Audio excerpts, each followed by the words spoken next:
পয়লা April থেকে নয়া অর্থবর্ষ শুরু হচ্ছে।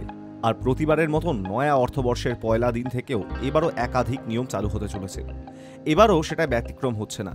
তার মধ্যে পয়লা এপ্রিল থেকে এলপিজি রান্নার গ্যাসের সিলিন্ডার ক্ষেত্রে ৩০০ টাকা ছাড় মিলবে। অর্থাৎ বাজারে যা দাম পড়ছে সেটার থেকে ৩০০ টাকা কমে রান্নার গ্যাস কিনতে পারবেন গ্রাহকরা।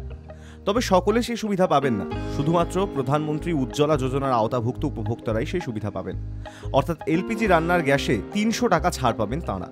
যে সিদ্ধান্তের ফলে দেশের কোটি কোটি মানুষ লাভবান হবে বলে কেন্দ্রীয় সরকারের তরফে জানানো হয়েছে। এমনিতে আগেও ৩০০ টাকা পেতেন প্রধানমন্ত্রী উজ্জ্বলা যোজনার আওতাভুক্ত উপভোক্তরা। ২০২৪ সালের ৩১শে মার্চ পর্যন্ত সেই ছাড়ের মেয়াদ কার্যকর ছিল, যা বাড়িয়ে ২০২৫ সালের ৩১শে মার্চ পর্যন্ত করে দেওয়া হয়েছে। অর্থাৎ প্রধানমন্ত্রী উজ্জ্বলা যোজনার ক্ষেত্রে আওতাভুক্ত উপভোক্তারা আপাতত যে দামে ১৪.২ কেজি রান্নার গ্যাস সিলিন্ডার কেনেন সেই দামেই কিনতে পারবেন ২০২৫ সালের ৩১শে মার্চ পর্যন্ত। নতুন করে ছাড়ের সিদ্ধান্ত কার্যকর হবে ২০২৪ সালের এপ্রিল থেকে।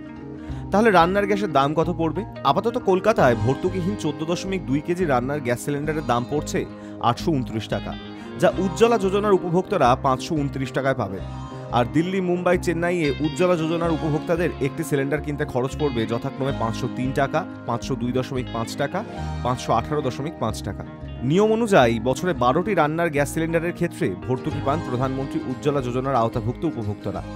প্রতি সিলিন্ডারের ক্ষেত্রে ৩০০ টাকা করে ছাড় দেওয়া হয়। অর্থাৎ প্রতি বছরে ১২টি রান্নার গ্যাস সিলিন্ডারের প্রতিটির দাম পড়বে ৫২৯ টাকা। Hi news network.